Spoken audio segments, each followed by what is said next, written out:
So Michael Chandler's cope is completely out of control. During his interview with Ariel Helwani today, he made a load of excuses, which he disguised as like self-improvement talk. He's honestly really starting to remind me of one of those scam artist life coaches with a lot of BS motivation. Because this interview here, in a sense, he was disrespectful to Charles Oliveira, but it's like hidden behind niceness. We'll go through the clips and I'll give you guys my reaction and thoughts about every moment that I felt was worthy of making it to the video. So prepare yourselves, guys. We're going to get into it. Cope incoming.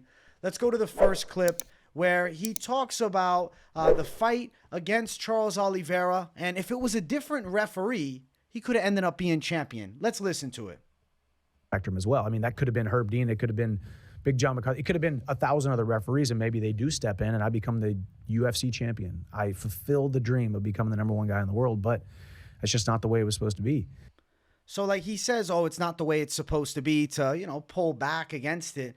But why are we even talking about what ifs? Like, yeah, he hurt Charles Oliveira, but Dustin Poirier rocked Charles Oliveira.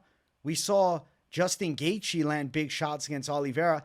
Neither one of those guys are going on podcast talking about what could have been. And I know he has a rematch scheduled for this weekend against Charles Oliveira, but like, I don't enjoy hearing a fighter talk about if it's a different referee, I could have won the fight. Well, you lost. You got knocked out in the second round. And like, as much as, he plays it through with niceness, he does roast Charles Oliveira a bit in the next clip, and then he walks it back again with a slight compliment, and then he brings more cope. We're just gonna play the clip and listen, and you guys will see exactly what I'm talking about here. Let's get to the next one.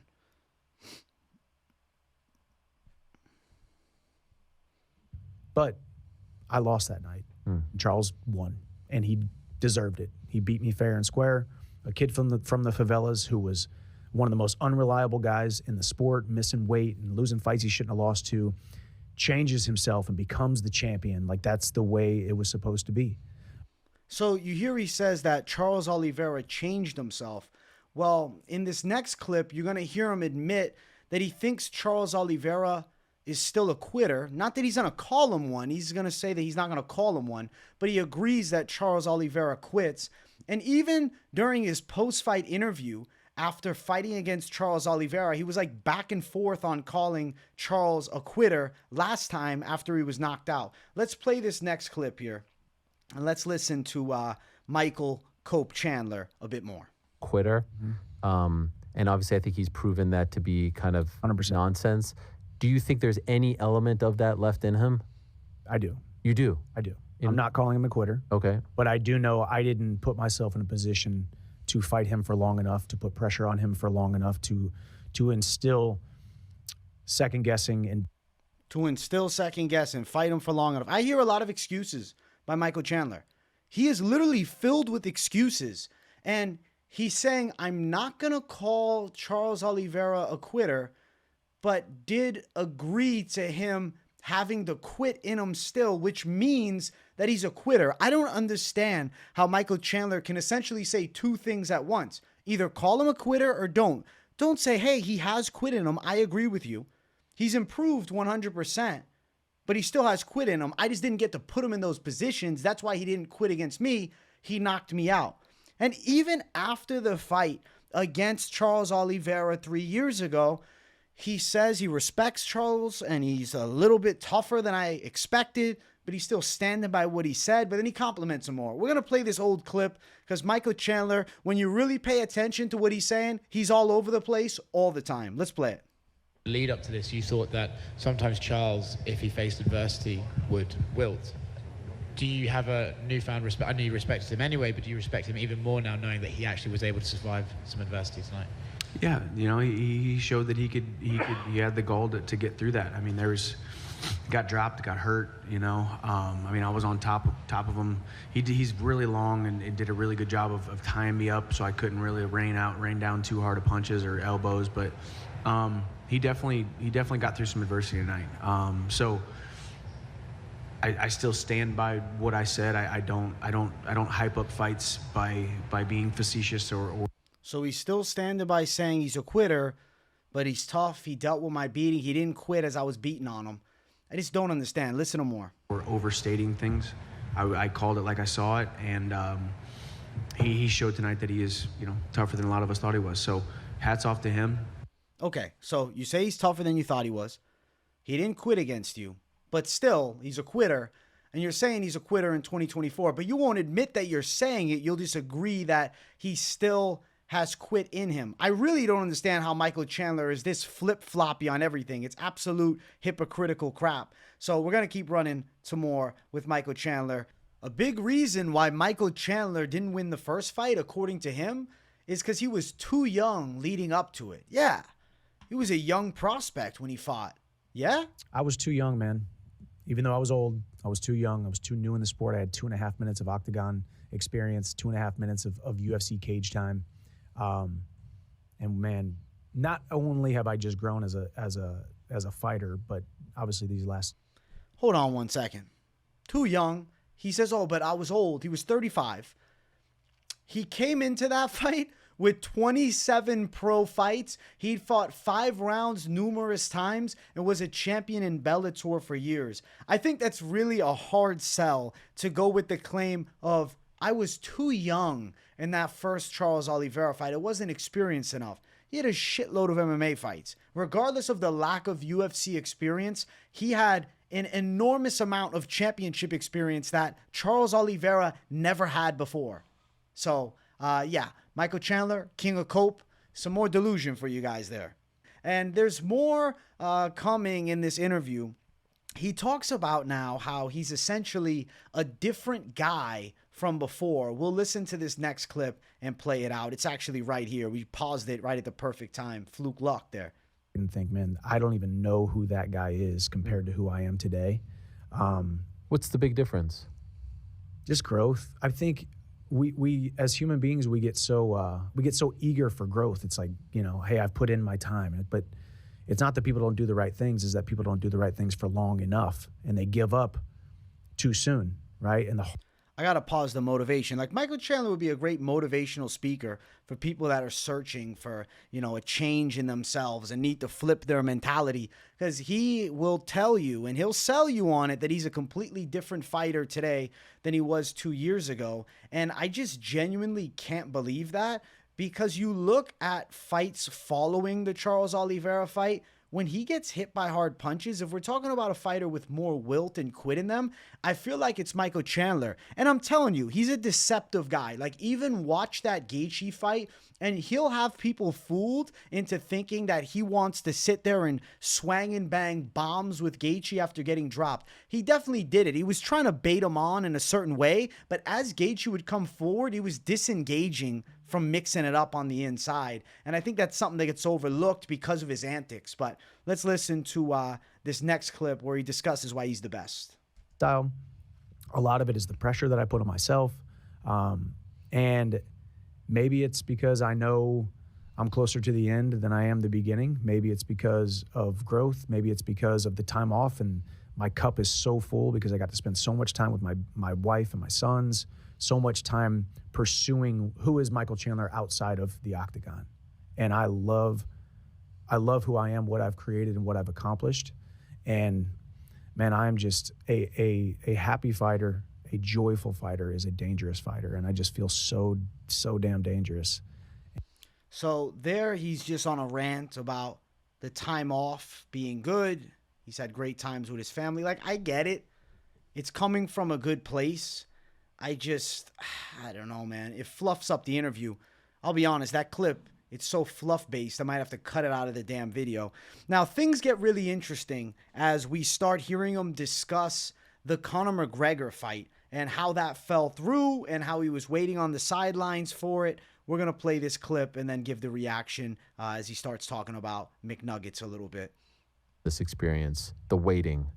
It's that you're not in control. I think as human beings, we're sitting here and we're like, hey, this is my life and I'm in control and I'm going to say what I'm going to do. And I want X, Y, and Z to happen, so it needs to happen. we're not in control. And as soon as you're able to give up control and realize that all you can do is keep the main thing, focus on what is most important to you, whatever that may be, what is important to you is different than what's important. So here, I mean, he's discussing the waiting, talking about how he doesn't have control, but you'll see him push back on what he said. And I don't know, I think it comes off as hypocritical what he's going to say in the next couple moments, because he then alludes to saying how he wanted the layoff. We're going to play this clip right here, and he's going to discuss how, no, the layoff is what I wanted, but he wasn't in control. Maybe you weren't in control of getting a McGregor fight, but he 1,000% could have signed contracts for other fights, and he didn't need to take 2 years off. Let's listen. No matter what. And yeah, maybe a part of me wanted to sit out. Maybe a part of me needed to sit out. I tell the story of when I was. So a part of him wanted to sit out. A part of him wanted and needed to sit out. So he wanted to sit out. So he was given a choice and he chose to sit out. He said that he didn't have a choice. Maybe he didn't have a choice of fighting McGregor at that time or not, but he could have fought. So he wanted a layoff. So strange. I feel as though Michael Chandler has amazing skills at just confusing the shit out of the audience, because I'm confused here and I'm reacting to this where, a minute before he wasn't in control of this layoff and he learned a lot from not being in control of the layoff to no, I wanted to fight actually. I wanted to be there. But no, then I wanted the layoff. I don't want the layoff. Back and forth. There's more. There's more hypocritical moments for the king of hypocrisy, Michael Chandler himself. And let's run this next clip right here. This is funny. I'm like, well, wait a second, coach. This is what I do. I work. I train. You asked me to do 10, I'm going to do 20. You asked me to go for an hour, I'm going to go for 2 hours. He said, Michael, you're not allowed to come in till Thursday. And I came back and I was rejuvenated and I was full of life and I was full of zeal and I was full of joy. So Brian Smith took the sport away from me for 72 hours and I came back. And if you're as confused as, I'm assuming many of you are, he's talking about when he was in college wrestling, he was so adamant about competing and training that he had to get stopped for a few days by his coach. But this somehow relates to the McGregor fight. Watch. Became the best version of myself and become an All-American. It's just funny how 15 years later, the sport of mixed martial arts, Brian Smithed me. I didn't choose to sit out. Right. I didn't choose for Conor to pull out of the fight. I didn't choose for us to do the Ultimate Fighter. And he didn't choose to sit out, but he said that maybe he wanted to. He wanted to take some time off, but he didn't choose it. Again, he flips to the other side. So he's not choosing to sit out, but he wanted to sit out. So he did choose to sit out, and that's why he didn't take any other fights. Michael Chandler, ladies and gentlemen. This is Michael Chandler. Now, he seems to be taking a lot of positives away from not fighting for a long while because he mentions that the McGregor layoff is a good thing in this next clip, which I guess maybe for Chandler, he needed it. Let's listen. I think if anything, as we just covered the last 20 minutes or so, I think it was a great process for me. It was beneficial. So many great things came from it. Yeah, I think Chandler versus McGregor needs to happen at some point, and I do believe it will happen at some point. Even as he says he believes that it's going to happen with Conor, I think he knows that he's reaching. I would say him winning the lottery is probably the same as him getting a McGregor fight. The likelihood seems about as likely as such. I don't know. He's better off playing at the roulette table than cashing on a McGregor fight. It's just weird how now it's a good thing, but he wasn't in control. He learned so much from it. He chose to wait, but he didn't choose to wait. And at 31:04, this next clip, he goes back on it again. I don't know how many times we're going to see him go back and forth in one damn video. We got an hour-long interview, and we got a video that's not even spanned 15 minutes, and he's gone back and forth on wanting/not wanting to wait probably about 6 times. Here's more. September, July, August, whatever it was going to be, the first moment he called me and said, hey, we're going to push it to this. It's not happening until at least here, or at least here, or at least here. Any one of those moments, I could have said, hey, Hunter, I'm done, man. I'm not waiting any longer. It's on me. I am in control of my own career. They didn't tell me to wait.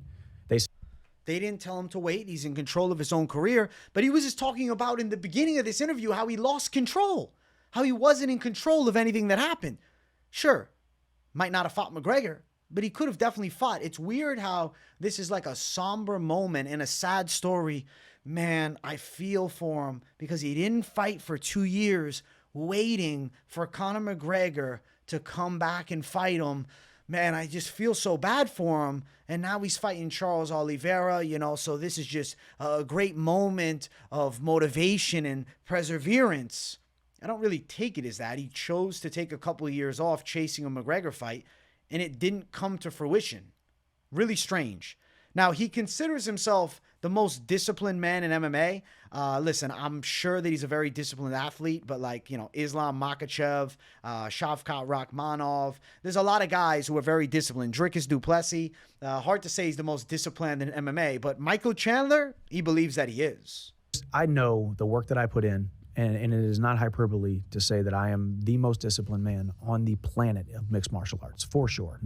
I have to push back on that too, because if he was the most disciplined man in mixed martial arts, he would use fight IQ as opposed to a brawling style and time his takedowns at good points, not engage in chaotic first rounds where he's super susceptible to damage. If he was the most disciplined man in mixed martial arts, he wouldn't have got dropped in the first round by Tony Ferguson. I just had to put that out there. Quick little clip as we get to him doubling down on more excuses, which he's not going to tell you what they are, but he's making excuses to why the fight against Charles Oliveira the first time didn't go his way, and it was the worst camp of his life. My gosh, really selling this rematch on us. He could have just said, I learned from the fight, I'm coming back better, but instead, no, there was a secret. There was a reason that he didn't perform and win in that fight. There was a secret behind the scenes that nobody can know. Listen. And I remember just apologizing to her in that moment for reasons that she did not know. I was going through something that she did not know about because I needed to protect her from it because we were away from each other. And she knew, it's just funny. She knew it was a different, I'm sorry. Because I knew I let myself down. I let her down. And sometimes in life, you have to go through these battles. You have to go through these things that are so painful. Half of me just wants to put all the clips on 2x speed to eliminate the ranting. Holy shit. To become the man that you need to become, to be galvanized by the most ridiculously painful fires that you would never wish upon your worst enemy. And yeah, that was the last fight, and that was the last 30 seconds I was in the octagon. There's this lot of emotion there from Chandler. Holy hell! Now, in 5 seconds, he's gonna tell you what the excuse was. Well, actually, he won't tell you what it was, but he'll say that there's a reason for him losing to Charles Oliveira, and it wasn't because Charles Oliveira is so good and so tough and so skilled. There was a subpar training camp. Some reason why. I don't know. Could I ask what you're referring to? What you were apologizing about? No. Okay. But someday it'll come out. But let's just say it was the worst camp of my life. So the worst camp of his life. There we go. Looked in incredible shape leading up to the fight. Seemed supremely confident, but worst camp of his life for the Charles Oliveira first fight. Somehow I'm supposed to believe that. Maybe I am a hater, but I don't. And I think many of us will see through a lot of what Chandler's saying and hear the truth of it, which is excuses and cope. I don't get why he couldn't push towards, listen, he got me last time, but shit, you're going to see a different level from me now. Charles Oliveira better be terrified, because if he thinks that old animal that rocked him, holy shit, this is a whole new beast. I don't get it. But yeah, that is Michael Chandler, guys. We got more, okay? So he talks about how he wasn't confident, like leading up to fights in the past, but now he's become cocky, and the man that he used to be would hate the man that he's become. Very strange. And let's listen to it. And I ran from that for so long because I never wanted to be the biggest guy in the room, because I never wanted people to feel insecure around me. I never wanted to come off cocky, never wanted to come off arrogant, because and I wrote this in my journal the other day, I have become somebody that the former me would have hated. That's really weird. So he also discusses his journaling. I guess supposedly he has a whole chapter dedicated to Conor McGregor in his journal, but that's besides the point. He's now cocky, Chandler. He never wanted to be the best. I think this is hard to believe because he was he was a Bellator champion back when Bellator reminded me of Strikeforce, as Scott Coker was actually doing a good job running the show. Very weird how Michael Chandler says these things. It's like he was always kind of, I don't even know if arrogant is the word. He was always just Michael Chandler.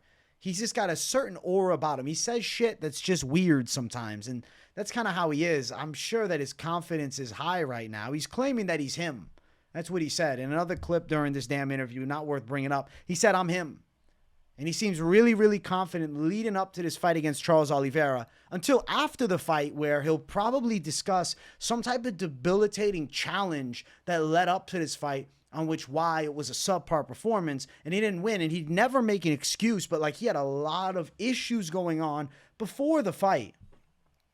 He also kind of hinted to us that he was fully dialed in to a run at 170 pounds, or at least the McGregor fight at 170. And he had filled out his frame and gained a bit of weight. So it might be something to be worried about as far as a weight cutting issue, because even though Chandler's short, he's one of the thickest guys at 155 pounds. A serious, legit weight cut. Like, hey, I've been preparing my mind and body for 170 for the last year and a half, and now I only have like 10 weeks in order to get down to 155 for October. It wasn't going to happen. It was just too soon. So I needed some extra time, and I wanted MSG, and we got MSG. Okay. He's alluding to why he didn't fight Charles Oliveira at that Abu Dhabi card at 308. I guess he needed an extra month to shred off some excess weight that he's gained from his preparation to fight Conor McGregor at 170, which, of course, is a pipe dream. Never going to happen. There's more in this interview, though. To finish it out, we got his prediction for the fight, which, listen, I'm all for arrogant predictions. Be cocky with your prediction. But please, stop killing me with all the cope, man. Michael Chandler, the king of cope himself, Michael Chandler. Let's hear his prediction for the fight. Charles Oliveira is going to be separated from consciousness, I believe. This is what you're feeling. This is what you're envisioning? 100%. Yeah. Wow. So that's what he's envisioning now. But after the fight, he'll tell you something different. Michael Chandler, ladies and gentlemen, one of a kind Michael Chandler. Somehow, he's a guy that can be the most positive and loving opponent, right? All good things to say, while also ripping you apart at the same time. But Michael Chandler, in a nutshell, is literally something that exists on Reddit, right? Michael Chandler was asked from this homeless guy, I'm homeless at the moment, Mike. How do I get back to my feet? And in the most Michael Chandler way possible, first step, stand up and be thankful you have feet. That's Michael Chandler. Holy hell.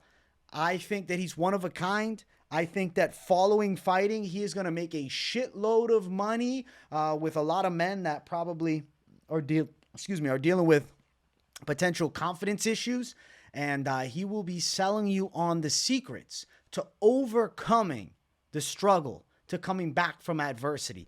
Like, there's nice things that Chandler says, but like, come on, it's a lot of BS motivational rhetoric just to be that guy. Like, and I'm a guy that's all for motivation and discipline, but the way that his whole personality is based on self-development and self-improvement, it can get tiring. Like, you ask Michael Chandler a general question, somehow he'll discuss the adversity that he's gone through and how it's made him so much stronger as a man and how it's going to make you so much stronger as a man too. I can't wait for the book to come out, guys. We might have to read it. It might be a must read. That is the Michael Chandler pre-fight interview reaction with Helwani. Let me know in the comments what you thought. Do you agree with me that Michael Chandler is literally the king of cope and he disguises his excuses better than anyone in MMA? That's fact, though, right? If it's somebody else that's less verbally sophisticated as Michael Chandler, because he's well-spoken, let's be fair, they'd be called Mr. Excuse off the get-go. With Chandler, you listen closely, and he confuses you with saying so many things at once, but it all leads back to an excuse of why something went wrong and how it's better now, and it should have been better then too. There he is. I hope you guys enjoyed the video. This one was actually pretty fun to make. Make sure you guys smash the likes, and if you're new, subscribe. Let me know what you thought in the comments. I want to hear from the people. Thanks for tuning in, everybody. I'll see you all in the next one. Peace out.